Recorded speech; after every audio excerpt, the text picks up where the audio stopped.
안녕하세요. 예, 노동조합 방문 왔습니다. 작성해 주세요.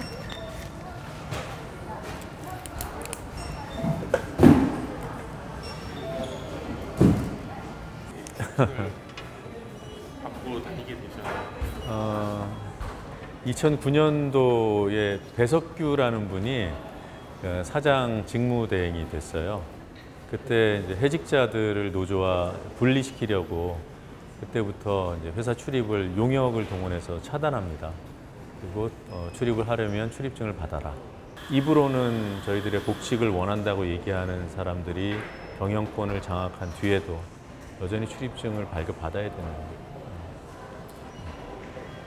YTN에서 해직된 지 오늘 3,218일이 됐더라고요. YTN 해직 기자 노정면입니다.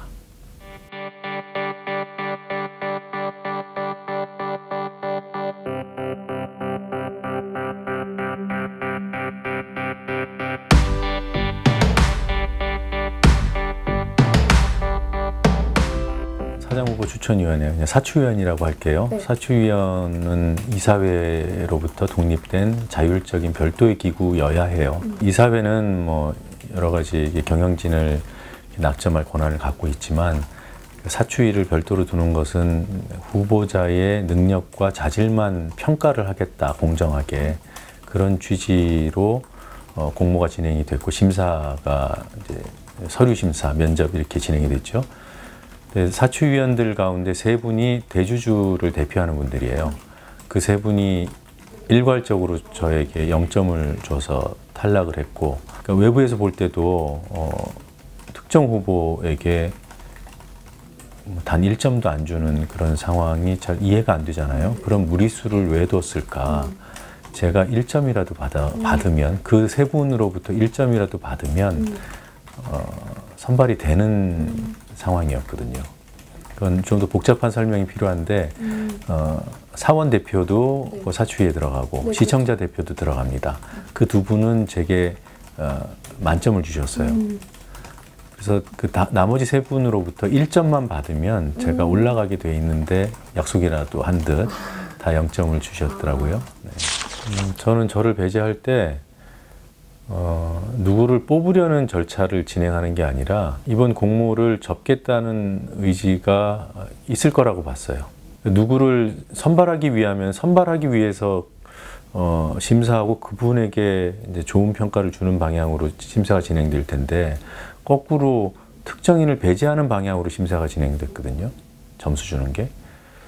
과연 누굴 뽑으려는 심사인가?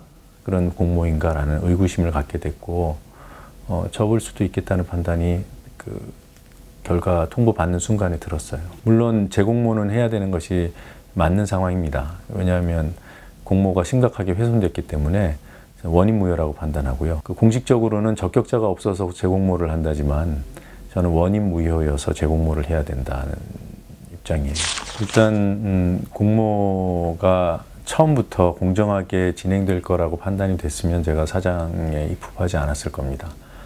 뭐 일부 그 흑색 선전을 하는 그룹에서는 제가 사장 자리에 대한 욕심이 커서 선배들이 나와야 될 판에 제가 갑자기 이제 얼굴 들이민 것처럼 그렇게 선전을 상당히 적극적으로 했더라고요. 그런 거야 뭐 해명하고 오해를 풀면 되는 문제여서 두렵지는 않은데 원천적으로 제가 사장에 입후보한 이유가 사라진다면 제가 입후보할 이유가 없다는 거죠. 재공모가 공정하게 진행돼야 되고 당연히 그런 공정함의 기본적인 조건이 마련된다면 저는 입후보할 이유가 원천적으로 없어지는 겁니다. 저보다 더 훌륭한 분들이 입후보하시고 공정한 평가를 받아서 YTN의 사장이 되는 것이 제가 가장 바라는 그런 결과예요. 촛불 시민들, 네.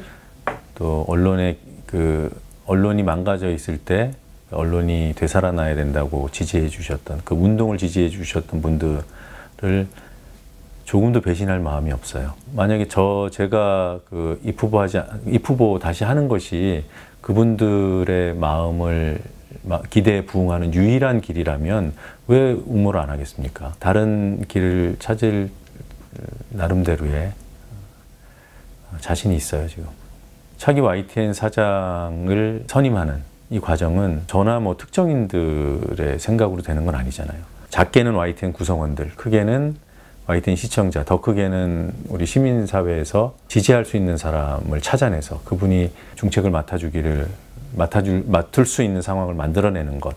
이것도 하나의 싸움이라고 생각합니다. 지금 단계에서 제가 뭐 누구를 염두에 둔다, 뭐 누구를 지지한다 이런 건방진 말은 할 수 없고, 다만 그런 가능성을 보고 그런 사람을 찾기 위해서 동지들하고 노력하겠다, 이 정도로 말씀드릴 수 있습니다. 우리는 개혁을 해야 된다는 생각을 하고 있고 그렇게 주장을 하고 있어요. 개혁도 사실 좀 추상적인 건데, 기존의 YTN이 9년 동안에 제 역할을 못한 것을 바로 돌려놓겠다는 게 개혁이라고 저는 생각하거든요. 근데 우리는 뭔가 새로운 걸 하고자 하는데, 제가 지칭한 X라는 세력, 변종적폐 세력은 그동안 누렸던 걸 지키고 싶어 할 겁니다. 그리고 그것이 본인들의 생존이라고 생각해요. 더 어떻게 보면은 더 절박하고 절실할 수 있습니다. X가 누구냐를 제가 특정해서 얘기하는 거는 단순한 호기심을 충족시켜 줄 수는 있어도 이 상황을 이해하고 또 더 나은 상황으로 나아가게 하는데 별로 도움이 안 된다고 생각해요. 그 세력이 존재한다라는 인식을 분명히 하고 그 세력이 더 이상 준동하지 못하게 하고, 그것이 더 중요하다. 그래서 대내외의 YTN 내부에는 변종적폐라고 제가 부르는 그런 세력들이 존재하고, 그런 세력이 개혁의 걸림돌이 될 수 있다. 그리고 이번 공모 과정에서 어떤 모종의 작업을 지속적으로 펴왔다. 재공모 과정에서는 이 선을 끊어야 된다. 이런 얘기를 하고 싶은 거고요. 신분 뭐 누구냐, 신원에 대해서는 묻지 말아주시기 바랍니다. 제가 2007년 이전, 그러니까 2008년 그 사태가 생기기 전에는 내부에 당신은 부역자야, 당신은 적폐야, 우리는 선해, 이런 이분법이 없었어요. 이런 건 있죠. 좀 일을 좀 잘 못하는 선배, 잘하는 선배, 또는 후배하고 이렇게 참 교류가 잘 되는 선배, 아닌 선배, 뭐 이런 평가, 개인적인 평가들이 있을 수는 있었어도, 조금 좀 멋있어 보인다, 조금 비겁한 거 아니야, 뭐 이런 이제 평가만 있었죠. 지금은 언론인들 딱 편을 갈라버렸잖아요. 뭐 너희들이 싸우면서 가른 거야라고 한다면 저는 대단한 물타기라고 생각하고요.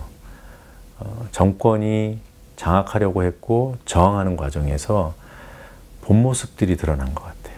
부역해버리고 권력을 잡은 세력이 있고, 방임한 세력이 있고, 싸운 세력이 있고, 그러다 보니 이 세 그룹이 섞일래야 섞일 수 없는 상황이 된 거죠. 그리고 싸웠던 사람들은 그러면 잘 싸웠을까요? 나름대로 노력은 했을지 몰라도 기간이 길어지면서 사람이니까 힘들 수밖에 없어요. 그래서 체념하는 시기가 도래하고, 이런 과정에서 결국은 가장 큰 피해를 본 사람, 그 대상은 뉴스 소비자들, 시민들입니다. 볼만한 뉴스가 없어져 버린 거니까요. 뭐가 달라졌는지는 아직 모르겠고요. 아직 문재인 정부의 언론 정책이 본격화되지 않았다고 봅니다. 이번 YTN 사장 공모가 어떻게 보면 첫 단추일 수 있을 것 같아요.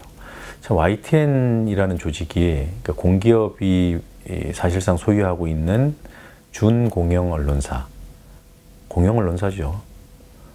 그럼 정부가 이 공영 언론사가 좋은 방향으로 가게 관리하고 유도할 책임이 없을까? 그냥 방임해야 되나? 저는 아니라고 봐요. 분명히 책임이 있다고 봐요. 그렇다고 해서 개입할 권한이 있을까? 또 그것도 위험하잖아요. 참 어려운 조직입니다, YTN이. 그래서 이 YTN의 사추위라는 제도가, 이게 전에 있었어요. 배석규가 없애버린 겁니다.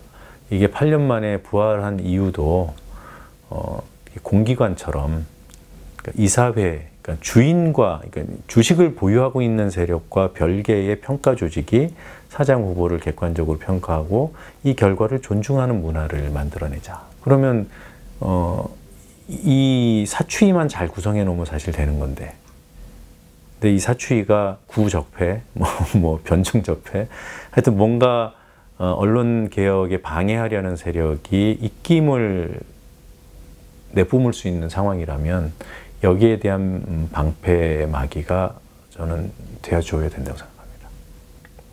근데 그게 어떻게 어떤 방식으로 가능할까? 그건 뭐 저한테는 답은 없어요, 사실. 근데 그건 문재인 정부의 훌륭한 인재들이 있을 테니까 잘 고민해서 방법을 찾아줬으면 좋겠습니다. KBS, MBC는 시민들 거예요.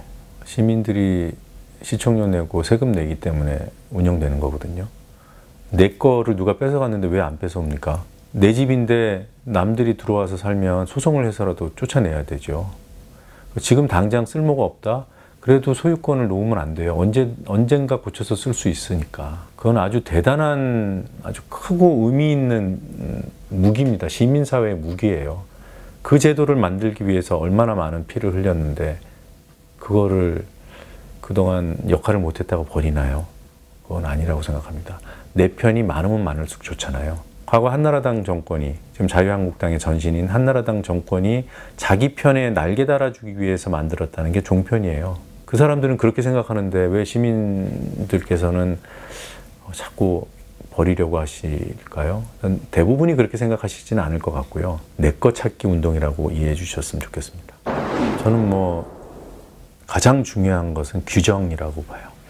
우리의 해직 기간을 어떻게 규정할 것인가. 그거는 뭐 지금 밖에 있는 해직자 3명 그리고 함께 해직됐던 6명만의 문제가 아니라 이 싸움을 함께한 YTN 구성원들 또 YTN을 지지해주고 염려해주신 우리 시청자 시민들의 공통의 문제라고 생각해요. 만약에 해직자를 복직시키는 것이 일종의 실업자 구제 차원, 시혜의 차원, 불쌍하니까 들어와라 이런 거라면 모두에게 모욕입니다. 그런 차원에서 이분들, 이 해직자들이 왜 복직해야 되냐.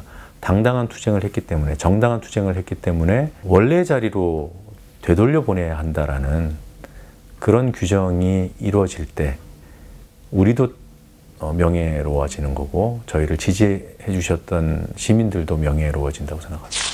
가장 먼저가 뭔지는 잘 모르겠고 그렇게는 생각 안 해봤어요. 뭔가 역할은 해야 되잖아요. 근데 역할은 저 혼자 잘났다고 저 혼자 뭐 어떤 권한을 가지고 할 수 있는 건 아니고 원래 많이 부대꼈지만 9년 동안 좀 소원해질 수 있잖아요. 그랬던 사람들. 또 지난 9년 동안 새로 또 들어온 후배들도 있고요. 그분들하고 친밀도가 높아져야 된다고 봐요. 그게 급선무라고 생각합니다. 예를 들어서 지금 뭐 그 30 전후의 후배들하고 저는 약 20년의 나이차, 경력차가 나는데 그 사람들 입장에서 저를 한번 바라보세요. 되게 어려울 것 같아요. 제가 한 10년 차 됐을 때 왜 후배들이 내가 술 먹자 그러면 잘 안 오지? 이런 생각을 해본 적이 있었거든요. 근데 그 후배들 입장에서 보니까 너무 어려운 거예요. 지금은 더 어렵지 않을까요? 게다가 또 뭐 해직 선배 뭐 이런 또 뭐 네이밍까지 돼 있기 때문에 그러면 그 친구들하고 더 뭐라 편해져요. 아주 편해질 수는 없겠지만 조금 더 얘기할 수 있는 상황이 돼야 된다고 봐요. 술도 좀 먹고 노래방도 좀 같이 가고 그래야 하지 않을까. 근데 그것도 꼰대짓 하면 안 되는데 하여튼 그렇습니다.